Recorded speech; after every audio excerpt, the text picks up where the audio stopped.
The under-discussed consequences of alcohol use disorder or wet brain.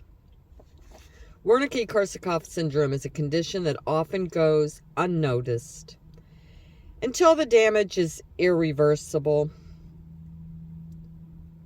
This is printed in Anschutz Education.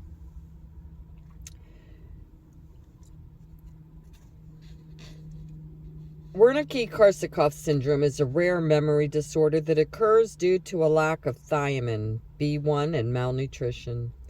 The most common underlying cause is alcohol use disorder. This is rarely discussed, and it's better known as wet brain. It could be most challenging to identify and treat. When we think that alcohol use disorder, one of the key medical issues that comes to mind is liver damage. But perhaps one of the most under-discussed and dangerous consequences is Wernicke-Korsakoff syndrome. Talk about what it is and why it should be of concern of anyone who is or has loved one battling alcohol use disorder. Wernicke-Korsakoff syndrome is a rare memory disorder that occurs due to a lack of thiamine, or B1, and malnutrition. Thiamine is essential for converting sugar into energy. Without it, the brain doesn't have enough energy to function properly. The most common underlying cause is alcohol use disorder. Chronic heavy alcohol use irritates the stomach and digestive tract and interferes with the body's ability to absorb vitamins. People who drink heavily also often have poor nutrition and don't ingest enough thiamine. Other causes include eating disorders, prolonged vomiting due to other medical conditions, and the side effects of chemotherapy. What are some of the symptoms of wet brain that families and medical providers should look for?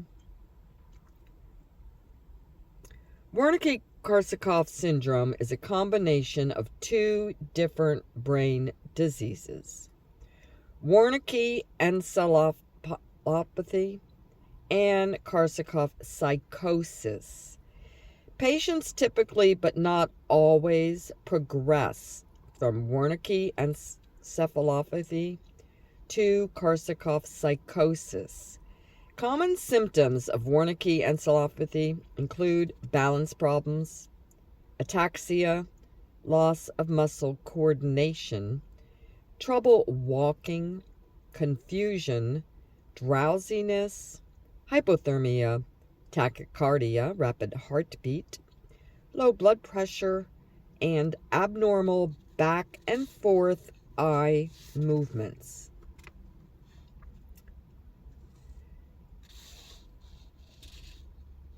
The symptoms of the other include amnesia, inability to form new memories, confabulation, inventing information to compensate for the inability to remember it, agitation and anger, disorientation, and visual and auditory hallucinations.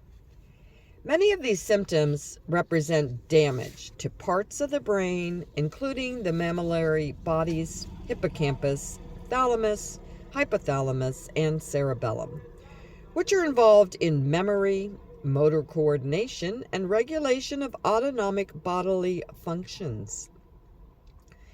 Talk about the treatment and progression of the disorder. Wernicke said encephalopathy can be treated with thiamine tablets or injections, IV fluids, and nutritional support. It is critical that thiamine replacement is initiated before nutritional replenishment. Patients should also be treated for their underlying alcohol use disorder so that they can initiate and maintain abstinence from alcohol.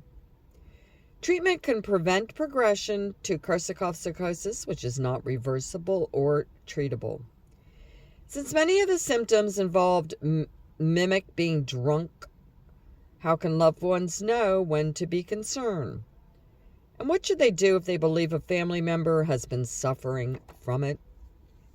The symptoms can be similar to both acute alcohol intoxication and alcohol withdrawal.